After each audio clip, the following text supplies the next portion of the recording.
भैया राम राम। आपने पहले भी बता चुका हूँ मैं आप कि भाई आज तक जो भी बातें चलती है वो ज़्यादातर राजा महाराजाओं की, ब्राह्मणों की, सेठ लोगों की, बंजारों की, चौधरियों की, इन लोगों की बातें चलती है। क्योंकि पहले के टाइम में भी ये लोग बहुत सक्षम थे और सक्षम लोगों की बातें चलती है। तो आज मैं आपको एक ज्ञानवर्धक बात बताना चाहता हूँ। तो पहले तो क्या मारवाड़ी में ही बताता था, लेकिन कई लोग कहते हैं कि भाई साहब आप हिंदी में बात करो। तो मैं आपको एक बात बताता हूँ। एक बहुत साधन संपन्न चौधरी होते हैं, तो उनके घर में माया की कोई कमी नहीं थी। धन, माया, खेत सब पूरा साधन संपन्न था और बहुत ही मतलब धार्मिक गुरुमुखी जीव था वो। बहुत अच्छी फैमिली थी, बच्चे भी उनके बहुत संस्कारी थे, पूरा परिवार संस्कारी था और अच्छा उनके कारोबार चलता था। पैसे पैसे धन धन भी बहुत थे उनके पास में। तो एक बार क्या हुआ, चौधरी साहब के कोई ससुराल में कोई शादी विवाह था। तो पूरा परिवार, बच्चे और बच्चों की माँ सब वो गए हुए थे शादी में। चौधरी साहब घर पे अकेले ही बच गए। तो एक समय ऐसा संजोग हुआ, रात की टाइम में चौधरी साहब खाना वाना खा के जैसे लेटे थे तो चार चोर आ गए। चार चोर आ गए तो उनके हाथों में तलवारें थी और इधर उधर मतलब चारों तरफ से चौधरी साहब को घेर लिया और बोले धन बताओ। तो धन तो चौधरी साहब के पास में बहुत था। तो वो भाई आज तलवारें लिए खड़े थे और सोचे भाई ये तो चोर है, डाकू है, मारेंगे। तो इस ये धन किस काम का, भाई अपन को मार देंगे, धन किस काम ना। वो चौधरी साहब पूरा उनको धन निकाल के दे दिया गई, ये लो भाई। और धन दे दिया तो भी जो वो चोर कहने लगे कि भाई हमारा ये धंधा है, हम तो मतलब आपको मारेंगे, पूरा ख़त्म करेंगे, फिर ये धन ले जाएंगे। तो चौधरी साहब ने बोला भाई जो हमारे पास में धन था वो सब दे दिया और मारते क्यों हो, हैं मारते क्यों हो, तो धन ले जाओ आप। कि नहीं, आप क्या हमारे को धर्माधर्म थोड़ी देते हो, आपको चंदा थोड़ी देते हो, हमारा तो पैसा है चोरी करने का और चोरी करके ही हम तो पैसे लेते हैं और जिस घर में चोरी करते हैं उसको ख़त्म करके फिर पैसे ले जाते हैं।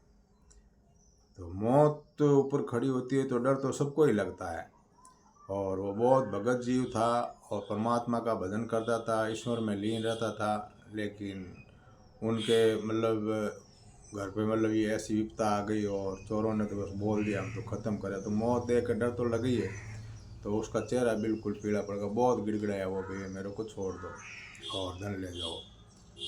कह नहीं, चाहे कुछ भी हो जाओ हम तो मारेंगे ज़रूर तुम्हें। तो चौधरी साहब ने देखा भाई अभी ये छोड़ने वाला तो है नहीं, मारेगा तो सही। तो चौधरी साहब बोला भाई जब सरकार सुली देती है, फांसी चढ़ाते हैं, तभी उनकी आखिरी इंचा पूछते हैं भाई आपकी आखिरी इंचा क्या है। तो आप भी हाँ हो, चोर हो, लेकिन भाई हो तो इंसान ही। तो आखिरी इंचा तो आप भी पूरी कर सकते हो, मेरी एक आखिरी इंचा है, अगर आप चाहो तो आखिरी इंचा मेरी पूरी कर दो। तो उसमें भी एक दो चोर था भाई, वो बोला भाई क्या होगी इसकी आखिरी, धन तो अपन को दे ही रहा है, रहा रही बात इसको मारने की, ये कहेगा नहीं मारना हमारे को तो मारेंगे तो अपन ज़रूर, चाहे कुछ भी हो। तो चोरों ने बोला भाई मारने के अलावा कोई दूसरी बात है तो तुम बोलो और हम तुम्हारी आखिरी इंचा पूरी करेंगे, लेकिन कोई चालबाजी नहीं करना, हमारे को पकड़ाने की कोशिश मत करना। कि नहीं नहीं हम कुछ भी नहीं करेंगे और आप है जो हमें एक बार आखिरी इंचा पूरी कर दो। चोरों ने बोला भाई बोलो क्या है आपकी आखिरी इच्छा। तो चौधरी साहब बोला भाई ये बात है, मैं गुरुमुखी आदमी हूँ, मैं श्याम श्याम परमात्मा का भजन करता हूँ और सिर्फ 1 घंटा मेरे को परमात्मा का भजन करने का मौका दे दो, सिर्फ 1 घंटा। और मैं ध्यान में बैठता हूँ और ध्यान करके जैसे ही मैं वापस आता हूँ तो आप मेरे को ख़त्म कर देना। और इतने में आप ऐसे करो कि भाई आप काफ़ी टाइम से मतलब खाना खाया हो नहीं खाया हो तो कोई बात नहीं, अपने रसोई के अंदर घी दूध दही सब पड़े हैं और शक्कर मेवा सब पड़े हैं। आप ऐसे करो, खाना बनाओ, खाना खा लो, इतने 1 घंटे माड़ा फेर के मैं ध्यान लगा के मैं वापस उठ जाऊँगा और आप है वो भोजन कर लो। तो चोरों ने विचार किया भाई अभी यहाँ पे तो कोई सुनसान ये तो जगह है, यहाँ पे तो कोई दूसरा घर भी नहीं है, कोई आने वाला है नहीं और अपन अकेले है, 1 घंटा इसको छूट दे देते हैं, क्या फ़र्क पड़ता है। तो फेरने दो इसको, आखिरी इंच आया तो कोई बात नहीं, फेरने दो, मारना तो इसको है ही। तो उसने क्या किया, मतलब चोरों ने उसको बोल दिया भाई कोई बात नहीं, तुम 1 घंटा ध्यान लगा सकते हो। तो चौधरी साहब क्या है वो ध्यान में बैठ गए और वो धन माल तो चोरों को दिया हुआ था, चोरों के पास में पड़ा ही था। वो चोर क्या किया, वो रसोई के अंदर गए और खाना बनाना शुरू कर दिया और खाना आपका अच्छा माल पानी बनाया और खाने लगे। और चौधरी साहब ध्यान में बैठ गए तो वो बहुत पहुँचे हुए उसके गुरु थे, बहुत ही समर्थ गुरु थे। वो गुरुदेव का ध्यान लगाया और गुरुदेव को मतलब प्रार्थना की, हे गुरुदेव आप प्रकट हो और मेरा समस्या का समाधान करो। तो सच्ची भक्ति से और करुणा की तो गुरुदेव ने मतलब उसकी आवाज़ सुनी तो वो सामर्थ्य गुरुदेव थे, तो सूक्ष्म रूप से वो वहाँ पे प्रकट हुए उनके सामने। और सामने चौधरी साहब के प्रकट होकर बोला भाई शिष्य आज तूने रात में कैसे याद किया, क्या बात हुई, क्या तकलीफ हुई और ऐसे विलाप कर रहा, तेरा चेहरा पूरा फीका पड़ा हुआ है और हुआ क्या है, बताओ कुछ समस्या। तो चौधरी साहब बोला गुरुदेव अब क्या समस्या बताऊं, और मेरे साथ में तो ऐसा हुआ कि मैं जब तक मेरे समझ में है, मैं मेरी ज़िंदगी में इस जन्म में बचपन में तो मेरे को मालूम नहीं, याद नहीं, मेरा समझ सामने के बाद में कोई ऐसा मतलब करती है, ऐसा कोई काम नहीं किया जिसकी सज़ा मुझे अभी मतलब ये ऐसी सज़ा मिल रही है तलवारों से। तो मैंने ऐसा कौन सा कर्म किया, ऐसा कौन सा पाप किया जो घर पे चोर आए हुए बैठे हैं और मैं सिर्फ आपका मिलने के लिए मतलब ध्यान लगाने का मतलब उसको बोल के यहाँ आया हूँ आपसे प्रार्थना करने के लिए, और मैंने ऐसा कौन सा कर्म किया जो मेरे साथ में ये घटना घट रही है और मतलब प्राकृतिक मौत नहीं हो रही और अघात मेरे साथ में घात हो रहा है। तो गुरुदेव ने बोला शिष्य मरना तो एक बार है, इसमें मरने की मतलब क्या चिंता है और इसमें कौन सा मतलब दर्द है, तो मारे तो मारने दो, कहीं मारे तो कोई बात नहीं गुरुजी मुझे चिंता नहीं, लेकिन ऐसी दर्दनाक मौत मेरे को क्यों मिल रही, तलवारों से मुझे मौत मिल रही है, इसका क्या कारण है, मैंने ऐसा क्या किया। तब गुरुदेव ने बोला बेटा और इसमें मतलब चिंता करने की डरने की कोई बात नहीं है, तुम्हें तो इस बात में खुशी होनी चाहिए कि भी मेरी तलवारों से मौत हो रही है। हे गुरुदेव मौत से तो हर एक ही डरता है, तो मैं भी मानो दुनिया में आया हूँ, मैं भी एक इंसान हूँ, डर तो मुझे भी लगता है, मैं भी एक जीव हूँ और वो भी तलवारों से। और आप बोलते हो कि भाई डरने की कोई बात नहीं है, तो डरने की बात तो है ही। तब गुरुदेव बोला कि बच्चे ये परमात्मा ने एक ऐसी भूल डाली हुई है जो पिछली बातें अपन को याद नहीं रहती हैं, और न इस जन्म में तूने कुछ भी नहीं किया, इस जन्म में तूने परमात्मा का भजन किया, ये बात सत्य है, लेकिन जो पिछले कर्म में तू था मतलब कर्म किया वो थोड़ा कर्म तुम्हारा मतलब गलत था, उसलिए मतलब तुम्हें ये तलवारों से सब सजा हो रही है। कि वो कैसे, कि बेटे पिछले जन्म में तू एक बहुत बड़ा राजा था और बहुत ही दयालु राजा था और तुम्हारा न्याय बहुत ही मतलब न्याय प्रिय था, तुम्हारा राज में कोई प्रजा दुखी नहीं थी, बहुत दयालु राजा था, तू सब पूरा का पूरा प्रजा की मतलब पूरी देख रेख करता था, ध्यान रखता था प्रजा का। लेकिन एक समय ऐसा आया जो तुम्हारा खजाना है और तुम्हारे जो मंत्री है वो खजानची, उसकी नीति खराब हो गई और वो तुम्हारे खजाने से चोरी करने के लिए आया और वहाँ तुम्हारे खजाने की चोरी भी की। चोरी करने से तुम्हारे मतलब खजाने तुम्हारी प्रजा के अंदर ही कोई तुम्हारे ये रखे हुए सिपाही थे, वो मंत्री को देख लिया चोरी करते हुए। तो मंत्री ने देखा तो कि और ये तो ये पहरेदार है और ये मेरे को देख लिया तो राजा को बोलेगा तो राजा मेरे को मार देगा। तो उनसे पहले ही मंत्री है वो गया दरबार में। उन्हें वो बोला भाई मैं खुद राजा को पहले बता दूंगा, मेरी बात मानते इनकी बात थोड़ी मानेगा।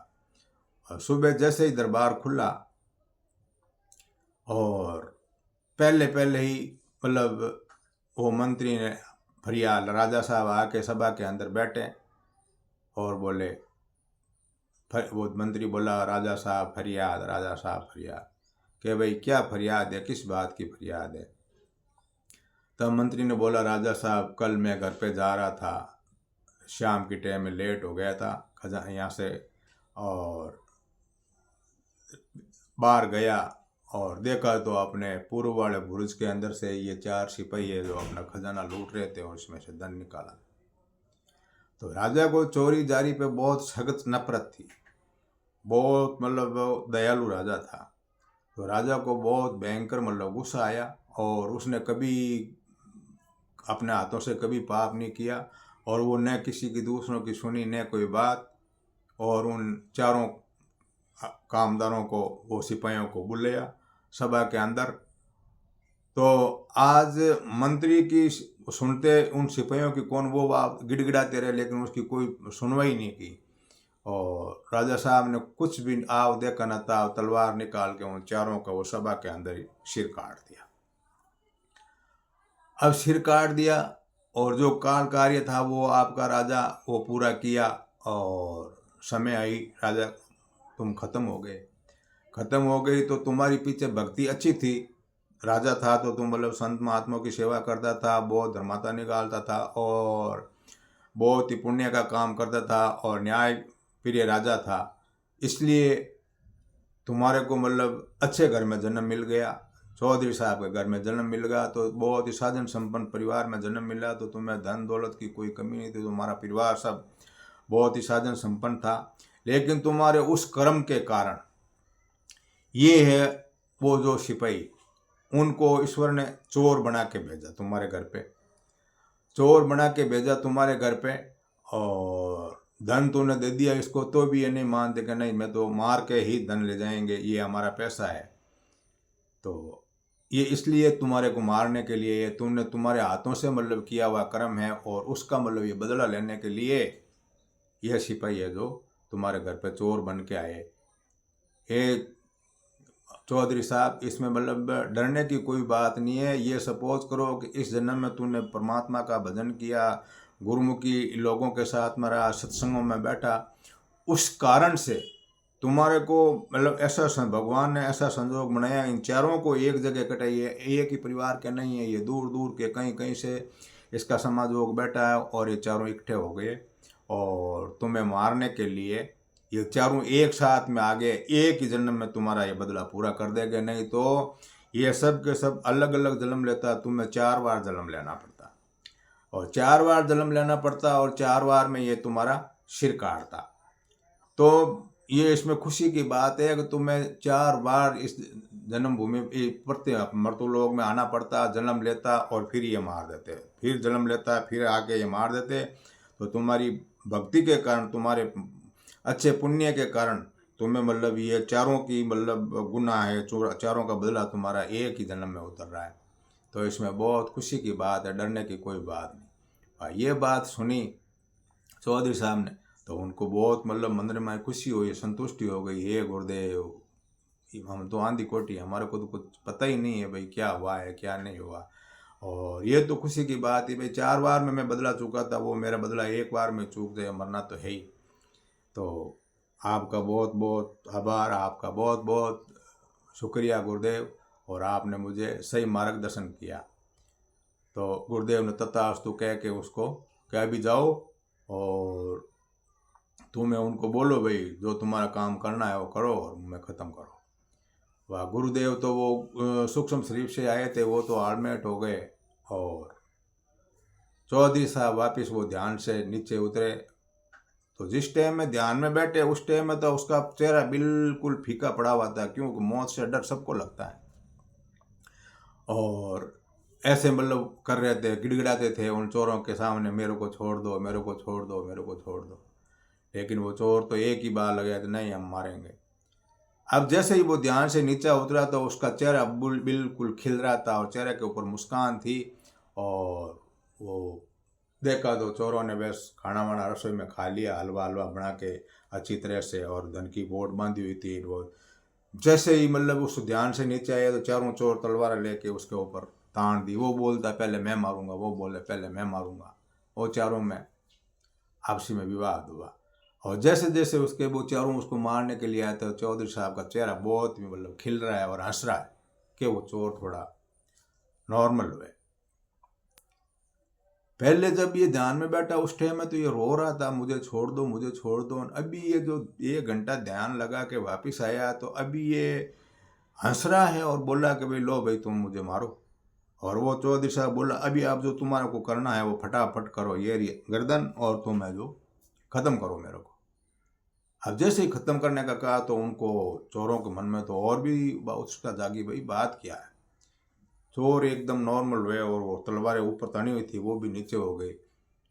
अब वो बोले भाई ऐसी बात है, मार तो हम देंगे, मारेंगे तो ज़रूर, लेकिन एक बात बता। क्या? कि जब तुम ध्यान में नहीं बैठा, तुम्हारे माला नहीं फेरी बैठा, वो परमात्मा का भजन करने के लिए नहीं बैठा, उनसे पहले तो तू रो रहा था, गिड़गिड़ा रहा था मेरे को छोड़ दो। और अभी सिर्फ 1 घंटा तो परमात्मा का भजन में बैठा है, ध्यान लगाया और वापिस आया तो तेरे चेहरे पे खुशी है और चेहरा चमक रहा है और बोल रहा है मेरे को मारो। इसका कारण क्या रहा, मुझे कारण बताओ। तो ये बात चौधरी साहब सुनी तो कि भाई तुम्हारा काम करो, अब कारण आप पीछे का मत पूछो, जो हुआ सो हो गया और तुम्हें जल्दी हमारे को ख़त्म करो। जैसे जैसे वो ख़त्म करने का कहता है तो वैसे वैसे वो चोरों के मन में डर पैदा होता। बात क्या?